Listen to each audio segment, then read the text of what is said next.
Hello everybody. This is going to be a fairly short video on fingering, not a comprehensive treatment of this question. It's a very big question, but only a couple of ideas that for me are guiding principles of how fingering works. Now, before we talk about fingering, have you ever seen an old-timey dance steps chart, like if your grandparents were going to take ballroom dancing or something and they wanted to learn an old-fashioned dance like the Charleston or something? There are these charts that show the steps and they only show the footprints. They look like this. So just going through a couple of these little dance step charts. See little footprints. That's what I'm talking about. All right. Okay, so think about dancing in its relationship to those charts of footprints. How much information do you get about dancing from those footprints? Well, I know that this foot goes here now, and then at some point this foot's going to go here, and then that foot's got to go over there. Doesn't really tell me anything about what my arms are doing, or am I turned this way, or is my weight over here, over there? Am I doing jazz hands, or some kind of motions or something? 70s musical motions. It really is very, very little information about the totality of the human activity of dance when you just look at where the feet are contacting the floor. So I don't really know anything about dancing, but I assume there's a lot more that dancing people have to talk about and teach beyond those charts of footprints. I look at fingerings in music as analogous to those dance step charts. When the score tells me that third finger is on F sharp, well, then I know that it's this right here is going to be in contact with that right there. Just as in the dance step, I know that left foot goes here at this moment. But just as in the dance step, I don't know what is happening in the rest of my body from that dance step. Likewise, from the fingering, I don't know what's happening with the rest of me. Which way is my shoulder moving? Am I rotating this way? Am I coming in this way? Is this all part of a sweep in this direction or that direction? Is this note the last one in a group and then I'm going to let go? Or is it the first one? Or is it in the middle of a group? I really have very, very little information. Like the tire tracks of a car don't tell you much of the life story of the people who are in the car. It only tells you that at this certain moment, that tire was in contact with the ground. And likewise, the score only tells you that at this certain moment, 3 was in contact with F sharp. And if you've watched other videos, especially those on the 4 pillars of piano technique, you know that I'm very interested in the total motion of the whole body. And of course, the finger touching the key is only the very, very end of it. It's like the hood ornament on a truck is the first thing that goes ahead of the truck and cuts through the wind on the highway. But that is not the whole story of what makes a truck go, and it's not where the power comes from. So, in a way, music scores do not tell us how to play the piano.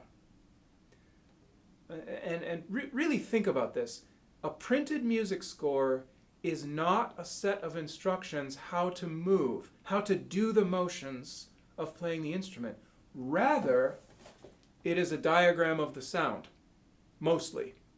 It's really a diagram of the sound.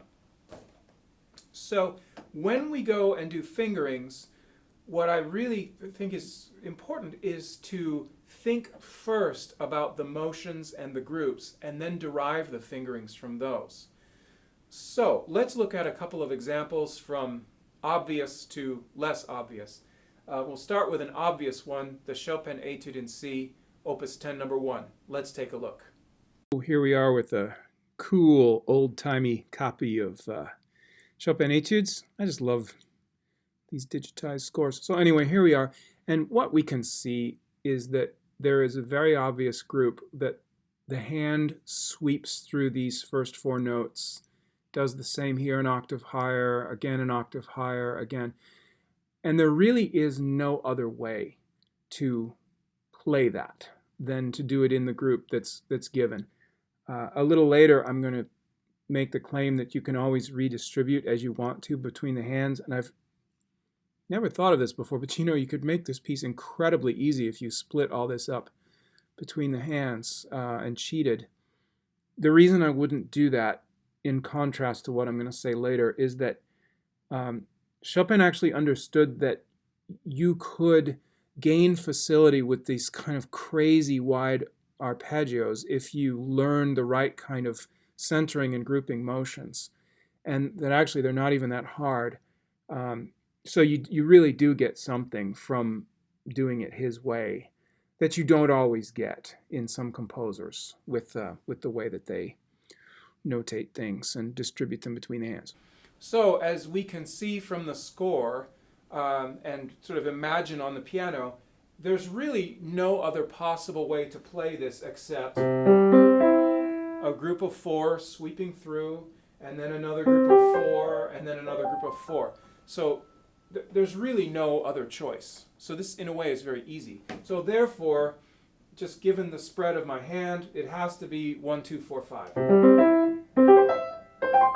Okay, so that's not difficult. It's not an easy piece to play, but it is certainly not difficult to figure out the fingering, because there is no other way to do this but the groups that Chopin is providing. Let's take a look at another example. Magnificent, magnificent.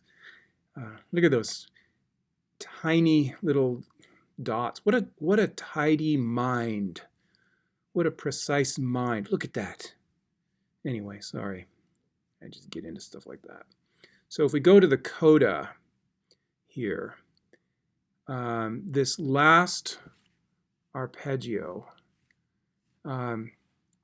we have those two notes right there, and then we have D sharp, C sharp, G sharp, E, D sharp, C sharp, G sharp, E, D sharp, C sharp, and so on.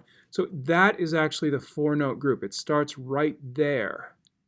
So think of this pair of notes as a little bookend, and then we do that, do it again an octave lower, do it again an octave lower, we got it again an octave lower, one more time, and then just another little bookend that kind of changes things, and we're down there on that A. So here what we have is a four-note group hidden within what appears to be six-note rhythmic groups. And so if you are not observing how this fits the hand, you would never notice that it's actually repeating all the way down, because it keeps falling on different beats and doesn't sound like it's repeating, which is the genius of Chopin, to hide something simple, playable, ergonomic within a different meter and make it sound more complex. Okay, let's go to the piano and take a look at this. So the downbeat keeps coming in a different place for my hand. Sometimes it's here, sometimes it's here. That's how Chopin disguises the fact that this is just a four-note group.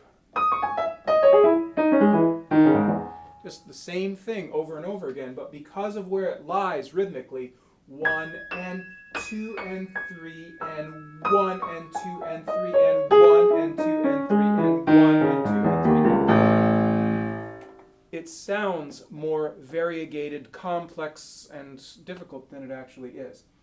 So what we would do here, we would avoid the temptation to see each measure as a group, that I can somehow lay my hand over all the notes of this measure, spread my fingers out, and somehow get all of those, maybe 5, 4, 3, 2, 1 or something.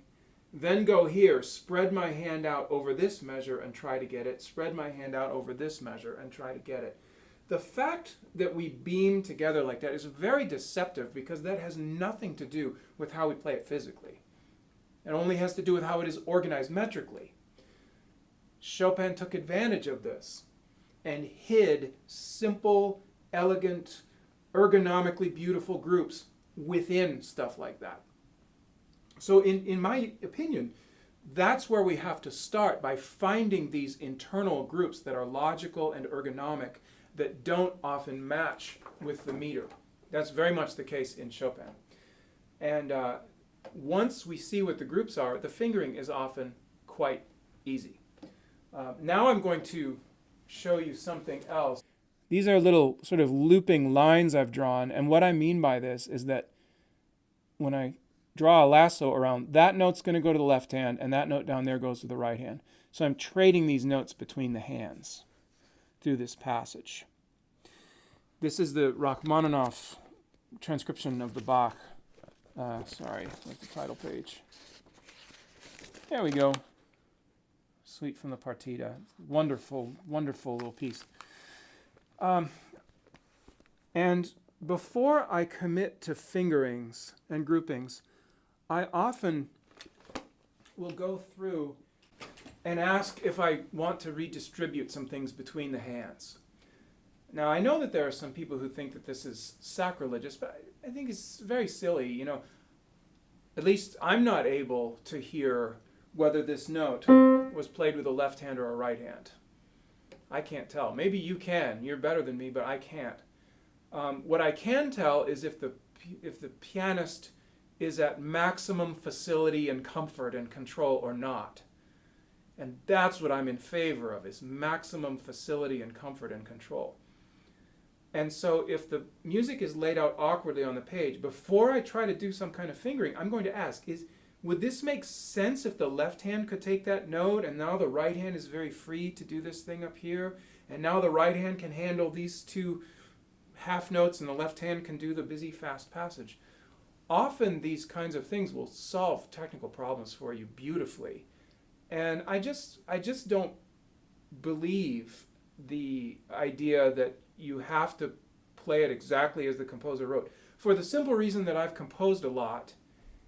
And when composing, we are so busy just getting the ideas on paper that we're not necessarily all that concerned with the player's problems. So I just don't see it as composers thinking, oh yes, they all must play it exactly this way with exactly these fingers. I just don't think it matters.